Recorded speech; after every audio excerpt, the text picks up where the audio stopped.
Bien-aimés, bonjour. Voilà, je suis le pasteur Pujol Catherine, assise là devant vous, dans le cadre de notre émission La Bible ouverte.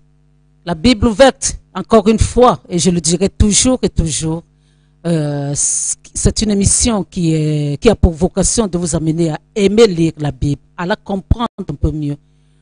Vous vous imaginez, si moi j'avais eu quelqu'un qui m'avait enseigné la Bible comme ça, j'ai été à l'école biblique, mais ce n'était pas la même chose, c'était juste les petits fondements. Et moi je m'assieds là pour vous parler de la Bible, pour que vous puissiez comprendre un peu et que vous puissiez la lire plus facilement. C'est une grâce. Moi je crois que c'est vraiment une chance que vous avez. Donc alors cette émission a pour vocation justement de vous amener à dire que vous avez au moins lu la Bible une fois dans votre vie. De la Genèse à l'Apocalypse, tous les jours, sauf le week-end, je vous parle d'un chapitre, peut-être d'un passage ou un truc comme ça, et on avance. De toute manière, il n'y a pas longtemps, on avait commencé avec la Genèse au chapitre 1. Aujourd'hui, nous sommes au chapitre 17. Donc, bien aimé, petit à petit, l'oiseau fait son nid et arrivera le moment où nous atteindrons le livre de l'Apocalypse. Bien aimé, voilà, nous allons alors courber nos têtes et nous allons invoquer le Saint-Esprit pour qu'il vienne et qu'il nous aide. Dieu le Saint-Esprit, nous t'invoquons, nous t'adorons, nous te louons, toi le seul et l'unique véritable Dieu. Sois au contrôle dans nos vies, sois là. C'est toi qui as cette lourde charge de nous enseigner, tu es le meilleur enseignant. Viens et parle dans mon cœur pour que moi je puisse aussi m'adresser à ton auditoire, ceux-là qui sont pendus à tes lèvres. Dieu, le Saint-Esprit, que je ne parle pas de moi, que je parle de toi, que tout ce qui sortira de ma bouche soit la vérité, que ce ne soit pas quelque chose de trafiqué. Donc, prends ta première place et assiste-nous pendant les quelques moments que nous aurons à passer ensemble. C'est toi qui dirige toutes les opérations. Sois au contrôle donc, et nous te vénérons, nous t'adorons, nous te louons, et c'est au nom de Jésus-Christ que nous avons prié. Amen. Donc, bien-aimés, je suis le pasteur Pujol Catherine. Je vous redonne mon numéro de téléphone qui est le 697 09 92 35. Je répète encore 697 09 92 35. C'est mon numéro de WhatsApp. Si vous voulez être mon ami dans WhatsApp, vous pouvez m'envoyer une invitation que je vais m'empresser d'accepter, bien aimé. Et de toute manière, j'envoie souvent des vidéos là-bas. Et si je n'envoie pas de vidéos, il m'est arrivé des moments, mais un peu moins en ce moment-ci où j'ai envoyé des enseignements. Donc, vous aurez toujours des nouvelles de moi. Et j'ai un autre numéro de téléphone qui est le 693 78 75 73. Je répète encore 693 78 75 73. Là, c'est simplement pour les appels. Il y a aussi WhatsApp là-dedans, il y a aussi IMO, mais je ne suis pas active. Vous allez envoyer des messages, je ne vais pas répondre parce que je ne peux pas tout faire, bien aimé. Je suis pas mal occupé. Je suis occupé au niveau des enseignements tous les jours. J'écris dans le journal le soir.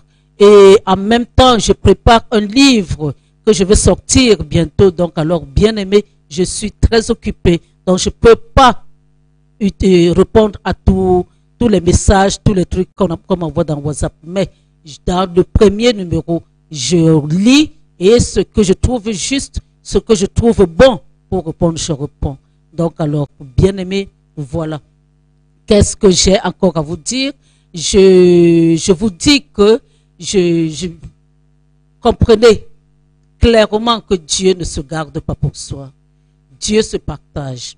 Si vous regardez mes enseignements et que vous appréciez, partagez-les, bien-aimés, parce que même si l'enseignement ne vous plaît pas, alors moi, ce que je fais, c'est qu'à la fin de chaque enseignement, j'amène les gens à accepter Jésus-Christ comme Seigneur et Sauveur.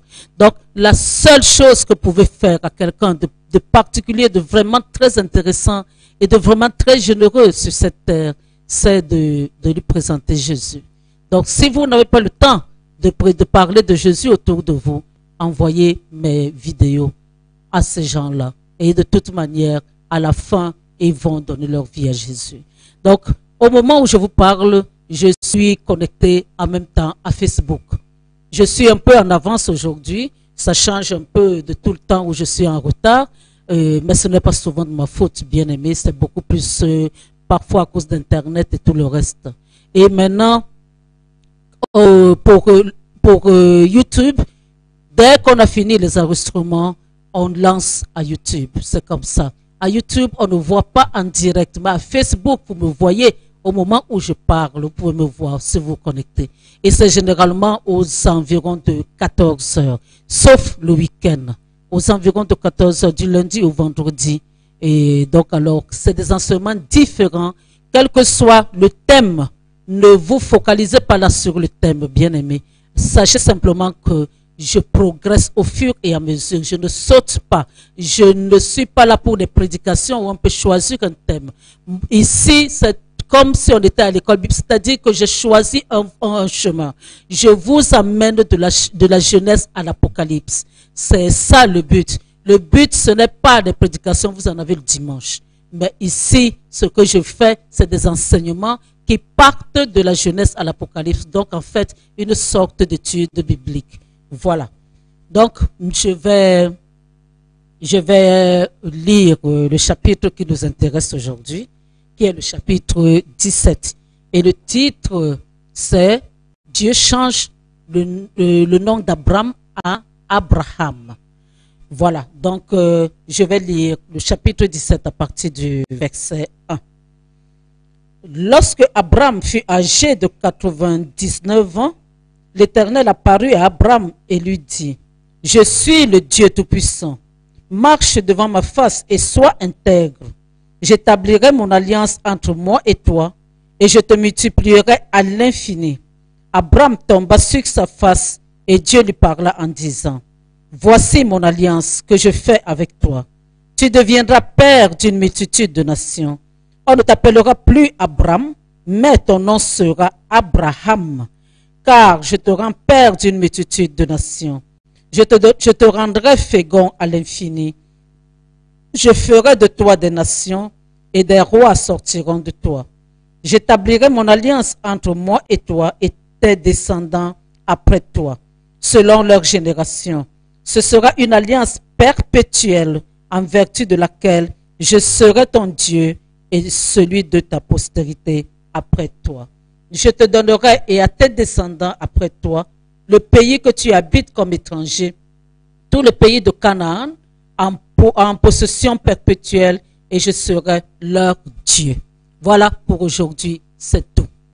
La suite, c'est autre chose, c'est un autre chapitre, c'est un autre enseignement. Donc pour le nom, c'est simplement là.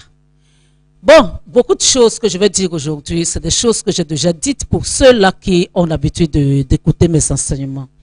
Je tiens à vous dire en récapitulatif que Dieu a utilisé Abraham comme pour tout un chacun. Il nous donne une vision. Donc, la vision d'Abraham, la manière dont Dieu devait utiliser Abraham, c'était pour amener, pour concevoir Isaac. Je vous ai dit encore hier que Abraham n'était pas juif. Lui, il était dur en Chaldée. Il était un païen. Il n'était pas juif. Et c'est à partir d'Isaac que le peuple juif naît. Il faut le comprendre. Ce n'est pas à partir d'Ismaël. C'est à partir d'Isaac que le peuple juif naît. Et pourquoi à partir d'Isaac? Tout simplement parce que Isaac commence cette lignée-là parce que le nom de son père est changé et parce que la lettre divine rentre dans son nom. C'est pour cela que Ismaël ne fait pas partie des Juifs. Donc parce que c'est ce peuple-là que Dieu voulait mettre sur pied pour recevoir le Messie. Donc, alors, Isaac devait être le géniteur du peuple qui allait recevoir le Messie. Donc, le projet de Dieu pour Abraham n'était pas de gagner des âmes. Je vous en ai parlé un peu. Je vous ai dit que c'était un gagneur d'âmes. Je vous ai dit qu'il est venu avec des serviteurs.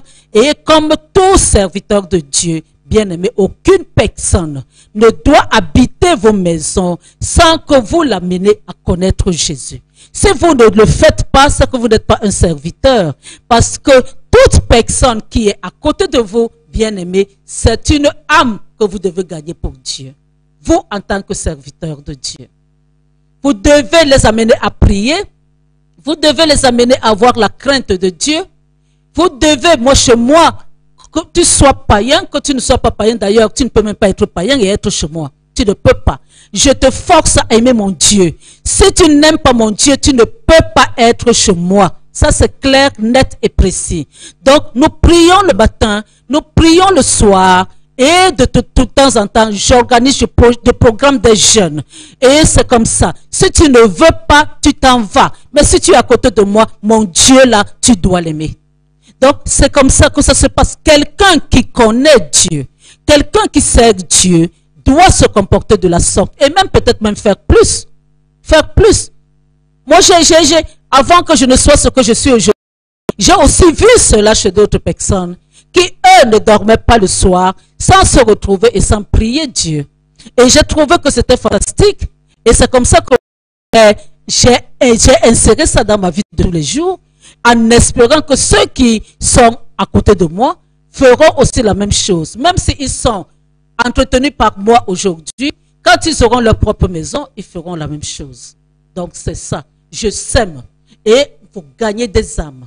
Donc alors, maintenant, si la personne peut-être fait ça simplement pour me faire plaisir et après elle abandonne, Dieu verra que moi, j'ai fait ma part. Donc c'est comme ça.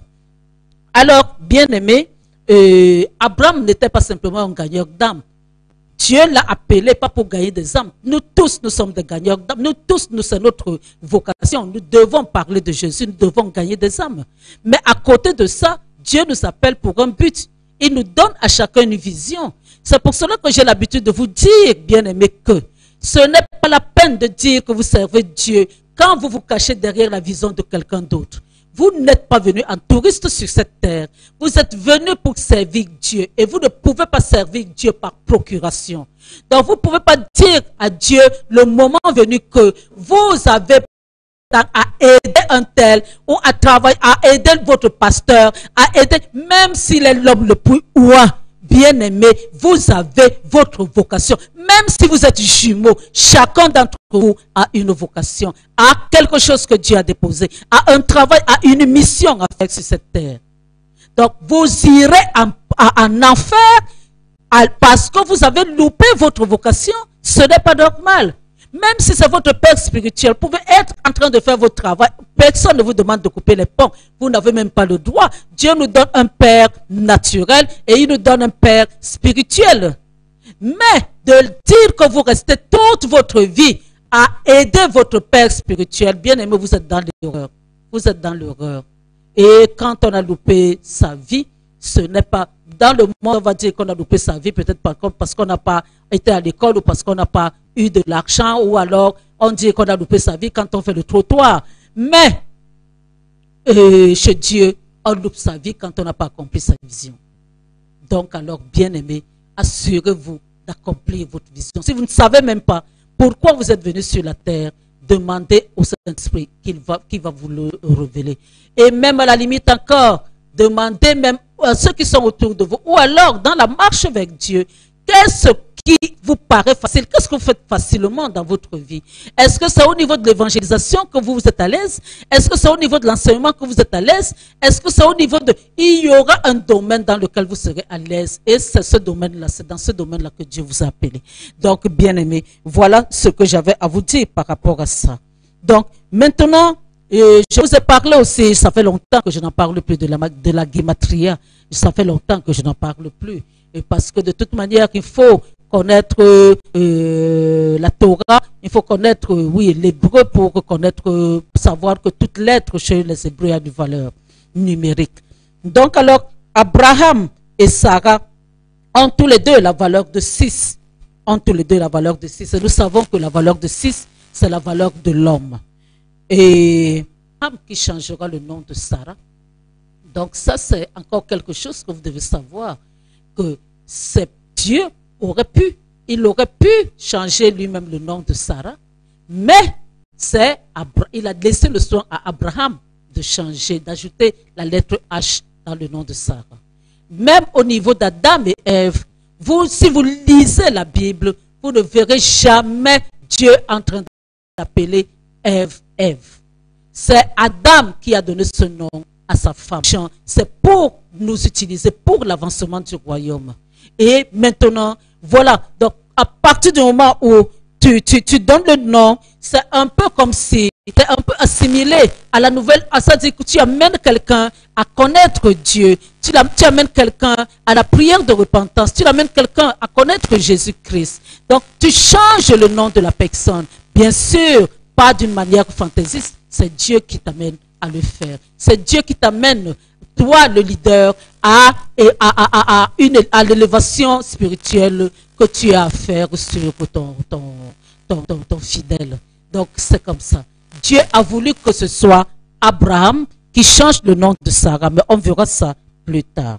Donc alors qu'aujourd'hui, bien-aimés, comme j'ai l'habitude, moi, de vous enseigner d'une manière qui n'est pas celle que vous avez l'habitude d'écouter, alors je vais vous dire aujourd'hui que dans cet enseignement-ci, du chapitre 17, ou alors depuis qu'Abraham, depuis qu'on a commencé avec le chapitre, avec l'enseignement sur Abraham, nous allons comprendre que Dieu a donné, il s'est dévoilé 4 fois vraiment à Abraham et à Abraham. 4 fois. La première fois, nous le voyons au chapitre 12, versets 2 à 3. Commençons même par le 1. L'Éternel dit à Abraham, va-t'en de ton pays et de ta patrie et de la maison de ton père dans le pays que je te montrerai. Je ferai de toi une grande nation. Je te bénirai.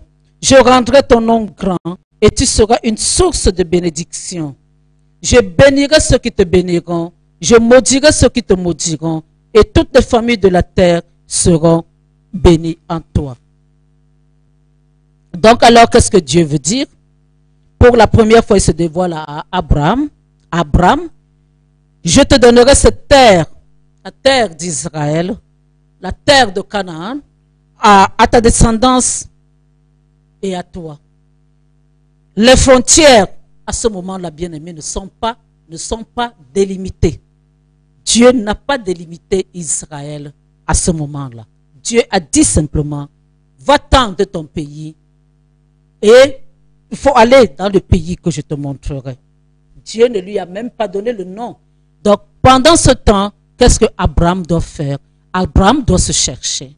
Abraham doit chercher parce que Dieu, lui, ne passe pas son temps à causer avec toi comme son ami.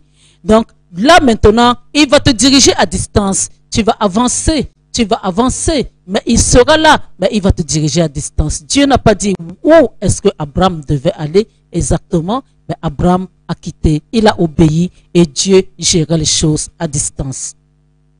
Donc alors, il faut savoir, bien aimé, que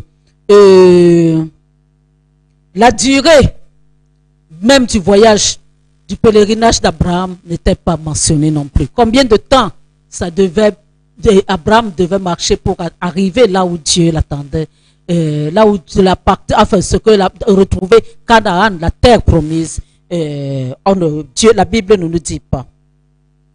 Voilà donc, nous savons simplement que Dieu conclut une alliance, une promesse qui n'est pas encore irrévocable, bien aimé, qui n'est pas encore irrévocable. Dieu a parlé, c'est un fait, mais il n'a pas encore juré. Il n'a pas encore juré, ce n'est pas encore irrévocable et c'est très très important. Cette promesse a la fragilité, elle est fragile, pardon, elle est fragile dans le temps. Dieu peut te promettre quelque chose et que toi tu ne fasses pas ta part et puis au dernier moment, de toute manière, tu ne réussisses pas à avoir cette chose. Parce qu'il y a aussi des degrés. Dieu peut jurer par lui-même que tu auras cela. Et auquel cas, quel que soit ce que tu fais, tu l'auras. Donc, bien aimé, voilà. Nous devons voir maintenant au chapitre 14. Chapitre 14, à partir du verset 14 au verset 15, ce que Dieu dit. Après, là, c'est après la séparation de Lot et d'Abraham. 14, 14, 15. Non, c'est pas 14. 14, 13. Non, c'est pas ça. C'est 13, 14 et 15. Voilà. 14 et 15. L'Éternel dit à Abraham, après que Lot se fut séparé de lui, lève les yeux du lieu où tu es et regarde vers le nord et le midi, vers l'Orient et l'Occident, car tout le pays que tu vois, je le donnerai à toi et à ta postérité pour toujours. Je rendrai ta postérité comme la poussière de la terre, en sorte que si quelqu'un peut compter la poussière de la terre, ta postérité sera aussi. En tout cas, pour aujourd'hui, ce n'est pas le 16 qui nous intéresse, c'est le 14 et le 15. Tout le pays, je suis au 15, au 14 même. L'Éternel dit à Abraham, après que l'autre se fut séparé de lui, lève les yeux du lieu où tu es et regarde vers le nord et le midi, vers l'Orient et l'Occident, le nord et le midi, l'Orient et l'Occident, car tout le pays que tu vois, je te le donnerai à toi et ta postérité pour toujours. Bien-aimé, il y a une chose que vous devez savoir. Dieu te demande de regarder. Il te demande de regarder vers le nord, du nord et vers le midi, de l'Orient vers l'Occident. Si tu ouvres les yeux et que tu ne vois qu'une petite partie, ça c'est la partie que tu recevras. Mais quand tu regardes à l'infini, c'est ce que tu auras. Bien-aimé, c'est toi. Dieu te laisse encore le choix. Il ne t'a pas dit, regarde à telle distance, regarde à telle distance. Il n'a pas encore délimité les frontières de ce qu'il va te donner. Mais il te dit, regarde. Alors, c'est à toi de regarder. Profite-en avec gourmandise, disons-le, pour que, de toute manière, tout ce que tu verras soit à toi. Donc, alors, il faut savoir que il faut lever les yeux. Donc, c'est toujours d'en haut vers le bas. C'est de voir comme Dieu voit. Si tu veux profiter de toutes les bénédictions, il faut que tu voies comme Dieu voit. Il faut que tu voies d'en haut. À la limite même, quand on disait, lève les yeux, Abraham ne se tenait pas debout et il levait les yeux et il regardait le ciel. Non, c'était lors d'une vision. Dieu la levait et c'est à partir de lui là-bas, d'en haut là-bas. Parce qu'il faut savoir que Abraham, pendant tout ce temps, bien-aimé, a travaillé en connexion étroite avec Dieu. Il était connecté à Dieu. Et c'était ça l'avantage qu'il a eu sur d'autres personnes. Il a été connecté. Donc, Dieu l'a ravi. Dieu l'a amené au ciel. Et c'est du ciel qu'il regardait la terre et qu'il voyait ce que Dieu voulait qu'il voie. Donc, alors il lui dit, je te le donnerai. Je te donnerai à toi et à ta postérité pour toujours. Il dit pour toujours. Ça, encore, ça a progressé un peu. Il a dit pour toujours, mais il n'a pas encore, même là encore, ce n'est pas encore scellé complètement. Il a dit pour toujours. Alors, il y a une évolution sur ces deux points, mais il n'y a toujours pas d'alliance pour sceller cela. Mais il y a eu une évolution au niveau de la promesse, au niveau du don, au niveau de ce que Dieu veut faire avec Abraham. Cette promesse reste encore une parole, mais cette parole est en train de s'élargir. Partout où tes yeux se poseront, je te le donnerai à toi et à tes enfants. Donc, il faut que Abraham puisse grandir, il faut qu'il puisse évoluer. Et là, quand on lit d'autres articles, quand on lit la Torah, et on voit que c'était du Nil à l'Euphrate. Mais quand on ne connaît pas les limites du pays, disent, on ne peut pas bien comprendre. C'est du Nil à l'Euphrate. Et maintenant, nous rentrons dans la troisième promesse, bien-aimée. La troisième promesse qui est au chapitre 15, versets 5 à 7. Chapitre 15, versets 5 à 7. La Bible nous dit, et après l'avoir conduit dehors, il dit, regarde vers le ciel et compte les étoiles, si tu peux les compter. Et il lui dit, telle sera ta postérité. Abraham eut confiance à l'Éternel qui le lui imputa à justice. Il dit encore, mais on verra ça tout à l'heure. Alors, bien-aimé, même procédé, Dieu ravit Abraham en esprit. Dieu lui montre encore, et lui montre ce qu'il va lui donner, ses possessions, et regarde vers le ciel et compte les étoiles. Bien-aimé, là les étoiles sont mises d'une manière générale pour le peuple juif, et le sable de la mer est mis pour les nations. Donc, à partir d'Abraham, même si les Juifs sont là et revendiquent peut-être la paternité d'Abraham, il faut savoir qu'Abraham... non, mais je crois que je viens de lire ça. Versets 5 à 7, voilà, je viens de lire. Après la lutte avec les 4 rois et la libération de Lot, il fallait maintenant alors entrer dans des choses sérieuses. Il fallait couper les animaux. Donc, Dieu faisait déjà une alliance en bonne et due forme. 2 parties d'une même chose. C'est une alliance maintenant. 2 parties d'une même chose. Une partie pour Dieu, une partie pour Abraham. Et à partir de là, l'alliance devient maintenant irréversible, bien-aimé. Elle commence, elle grandit. Donc, nous voyons cela à la fin du chapitre 15. Chapitre 15, au verset 18. Verset 18. Et ce jour-là, l'Éternel fit alliance avec Abraham et dit, je donne ce pays à ta postérité, depuis le fleuve d'Égypte jusqu'au grand fleuve, au fleuve d'Euphrate. Était le plus grand conquérant de ce pays-là pour récupérer tout ce que Dieu leur avait donné, mais il n'a même pas pu récupérer toutes choses. Je vous ai déjà dit que Salomon, lui, il a profité simplement de ce que son père avait fait. Lui, il n'a hérité de son père, il n'a rien conquis. Donc, du Nil à l'Euphrate, cela englobe, bien aimé, ça englobe la Syrie, ça englobe le Liban, ça englobe la Perse, ça englobe l'Irak, ça englobe la Jordanie. Mais l'Égypte ne fait pas partie. Donc, je vous ai parlé de la Syrie, du Liban, la Perse, l'Irak, la Jordanie. Vous vous imaginez toute cette zone-là. C'est cette zone-là qui revenait à Israël. C'est ce que Dieu a donné à Israël ce jour-là. Donc, quand vous voyez des gens comme les Palestiniens venir déranger Israël, bien aimé, c'est vrai qu'au niveau de la politique, on va trouver que... Mais il ne faut pas voir cela au niveau politique, bien aimé. Il ne faut pas voir ça au niveau politique, parce que même au niveau politique, c'est des hommes. Même les Juifs peuvent mal se comporter vis-à-vis des Palestiniens. Mais en ce qui concerne la terre, cette terre a été donnée aux Juifs depuis le début. Voilà. Donc, bien aimé, je vais m'arrêter là et on va faire une petite pause et puis je reviendrai tout à l'heure.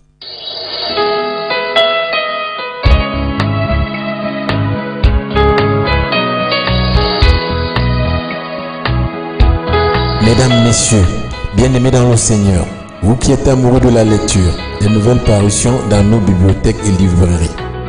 Les ouvrages ci-après, les mangeurs de chair et buveurs de sang, le diable ou les gains faciles, je dénonce, écrit dans un style particulièrement digeste, emprunté avec réussite, ces ouvrages révèlent toutes les qualités de serviteur de Dieu qu'on reconnaît à son auteur, la révérende Catherine Pujol, qui pose le problème quotidien qui sévit dans notre société. Parfois dans le silence et la résignation, parfois dans le vacarme et la violence de toute nature. Dans tous les cas, l'auteur pointe du doigt la sorcellerie et les œuvres du diable dans notre société. Riche en enseignements et en révélations qui parfois donnent la chair de poule, ces ouvrages s'imposent comme outil de conscientisation et de sensibilisation, écrits pour sauver les âmes égarées. Pour commander ces ouvrages, veuillez appeler le contact 697 09 92 35 693 78 75 75. Bienvenue dans l'évangile révolutionnaire et soyez bénis au nom de notre Seigneur Jésus-Christ.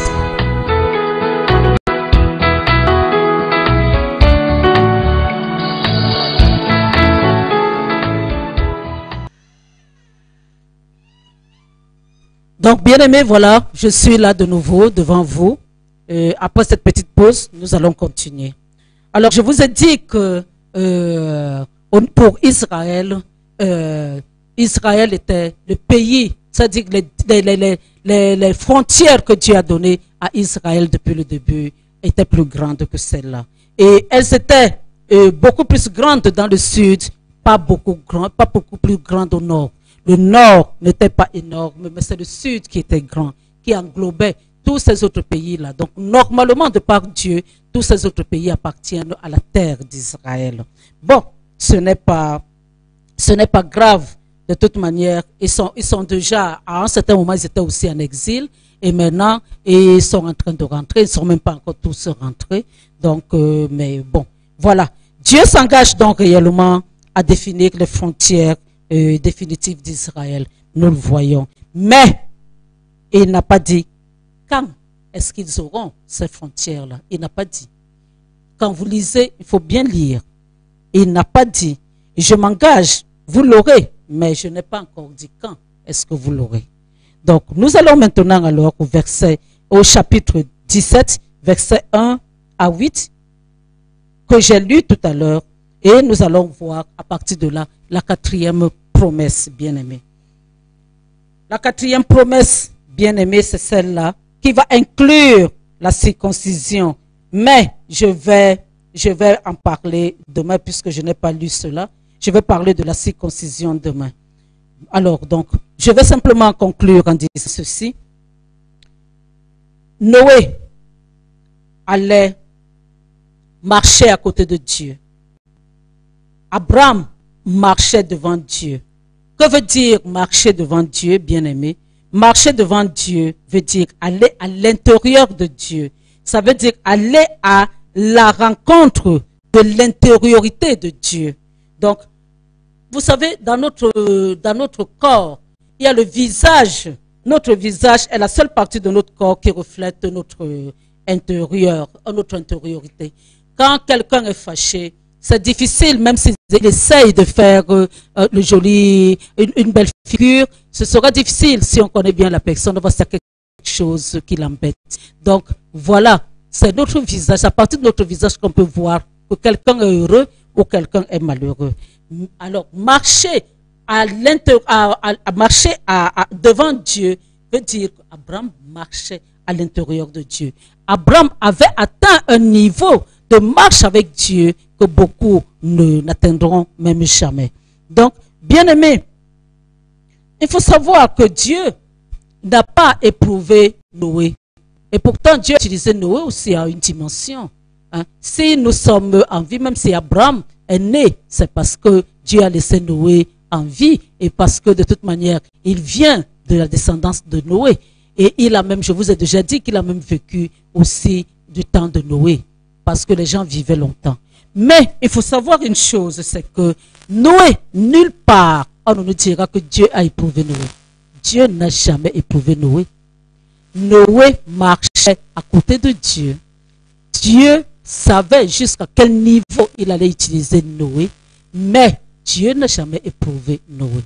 Qu'est-ce que je veux dire? Je ne suis pas en train de sous-estimer le ministère de Noé. Je suis simplement en train de vous dire que d'inquiétude. Mais quand Dieu doit vous bénir, quand Dieu doit vous donner une mission vraiment importante, bien aimé, soyez sûr que Dieu va vous éprouver. Donc, ne soyez pas là tout le temps en train de chasser, c'est-à-dire de vous plaindre du diable, de vous plaindre des démons, des sorciers. Il faut savoir que aussi sûr que Dieu met des gens autour de vous pour vous accompagner dans votre marche, aussi sûr le diable aussi mettra des gens autour de vous pour vous empêcher d'avancer. Donc, ça c'est clair et net et précis. Et Dieu va le permettre parce que plus il va vous forger, plus vous aurez des épreuves et plus votre réussite sera parfaite. Donc, il faut le savoir, bien-aimé. Donc, Abraham était attaché à Dieu jusqu'à l'infini. Et il a été pour cela capable de fusionner avec Dieu. Il a fusionné avec Dieu. On viendra par la suite, on verra plus tard même le Moïse que Dieu a utilisé aussi énormément.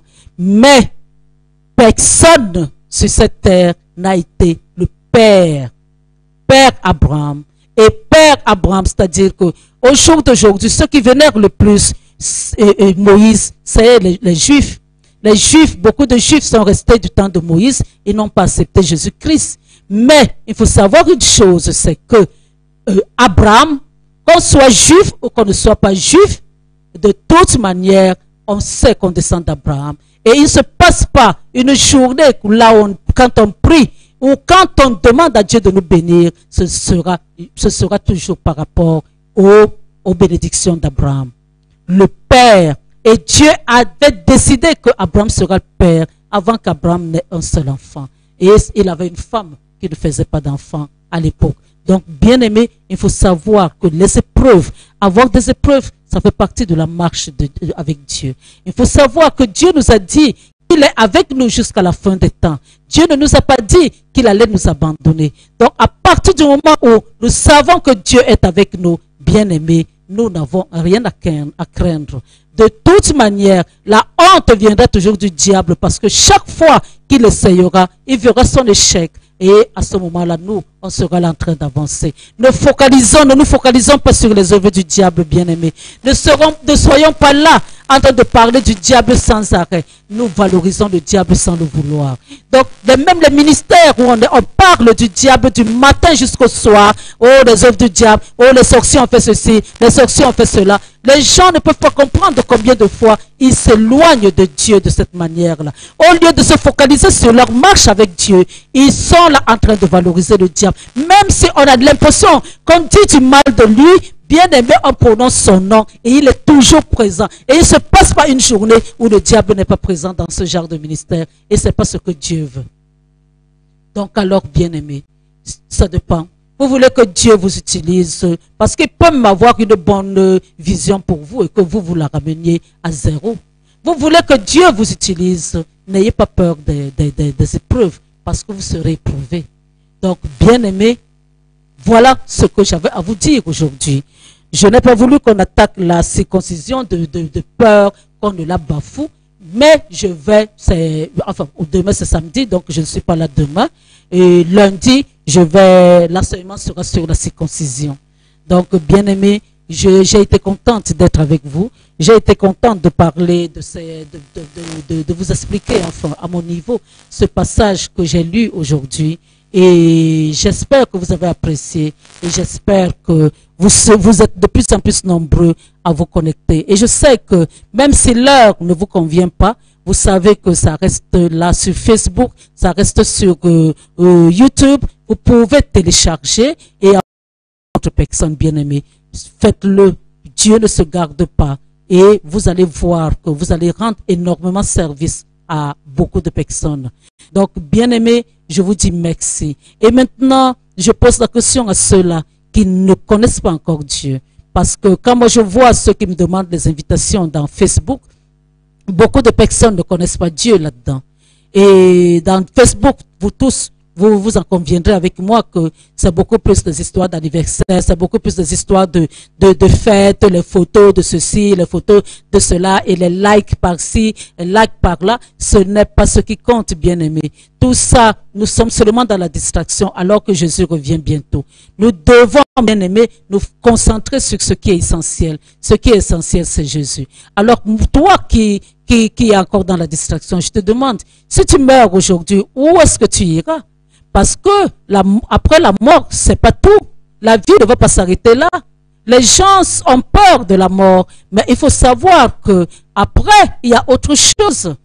Après, il y a l'éternité. Le temps que nous avons passé ici, où nous accrochons, nous avons même eu des gens, des illustres personnes de notre pays qui sont, un est mort là dernièrement à 95 ans.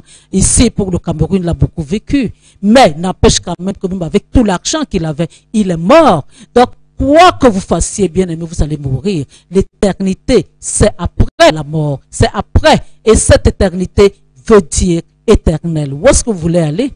Et vous n'avez que deux choix possibles. Soit le ciel, soit l'enfer. Il n'y a pas de troisième possibilité. Il n'y en a pas. Tout ce qu'on peut vous dire, ce ne sont que des hérésies. Donc, il n'y a que le ciel, il n'y a que la terre. Tout comme sur cette terre, il y a soit Jésus, soit le diable. Il n'y a pas d'autres personnes. Si vous n'êtes pas avec Jésus, vous avez le diable. même si vous avez l'impression que vous dormez tranquille, même si vous avez l'impression que vous êtes gentil, même si vous avez bien aimé, ce n'est qu'une question de temps. Le diable vous réserve là. Quand il veut vous tuer, il va le laisser vous tuer parce que vous lui appartenez. S'il veut vous utiliser, le moment viendra simplement, il va vous utiliser comme ça. La seule chose qui peut faire en sorte que le diable ait peur de vous, c'est simplement si vous avez Jésus. Donc, bien-aimé, où voulez-vous passer votre éternité?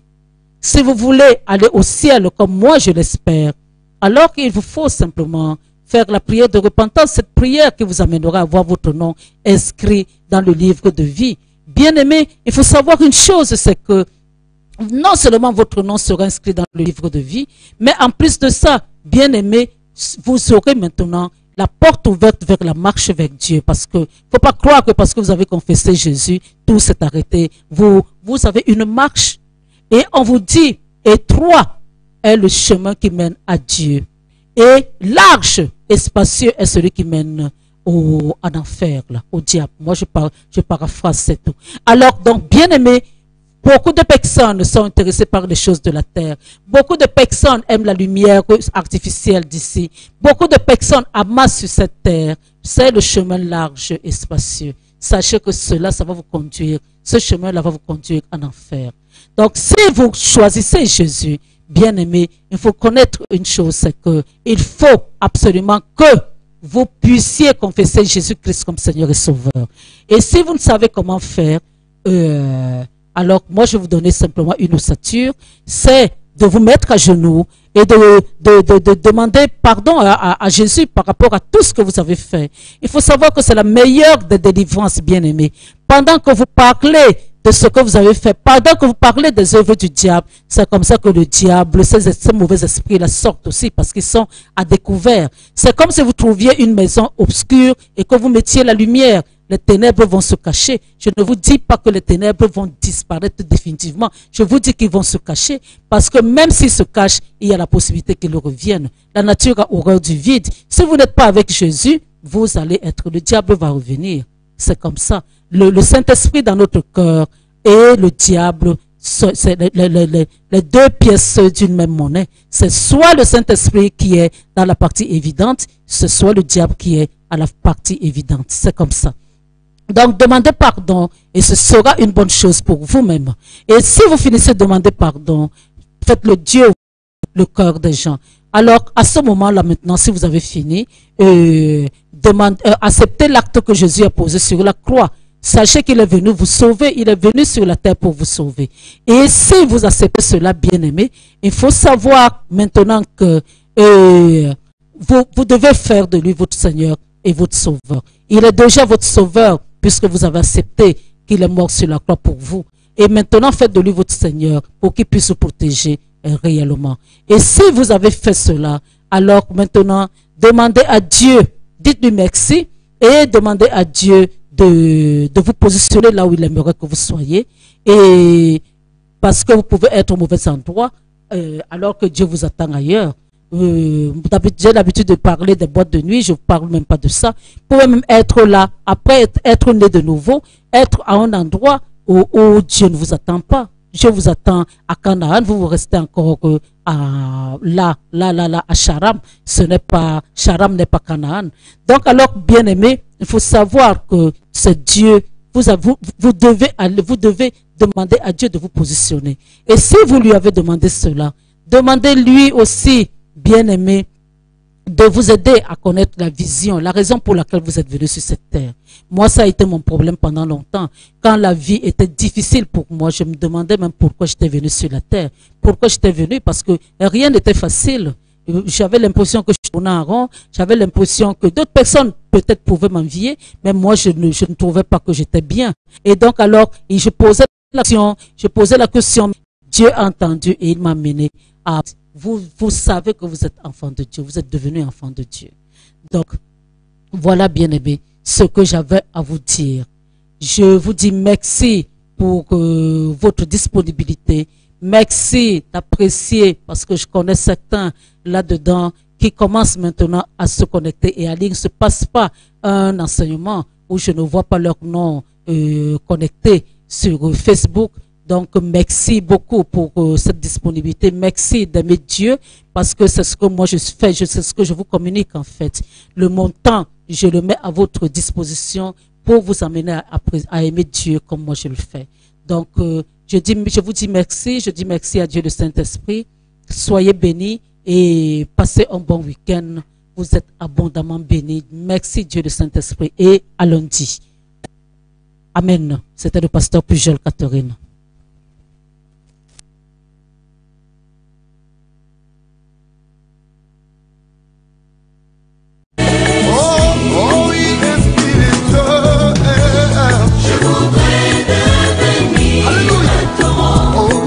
Dans les ans couleront à jamais.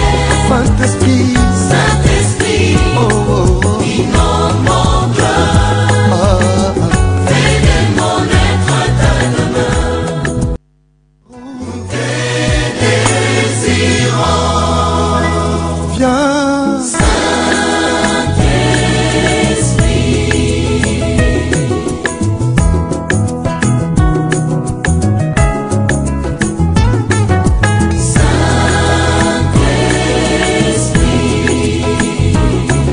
sagesse, d'intelligence, de connaissance et de crainte de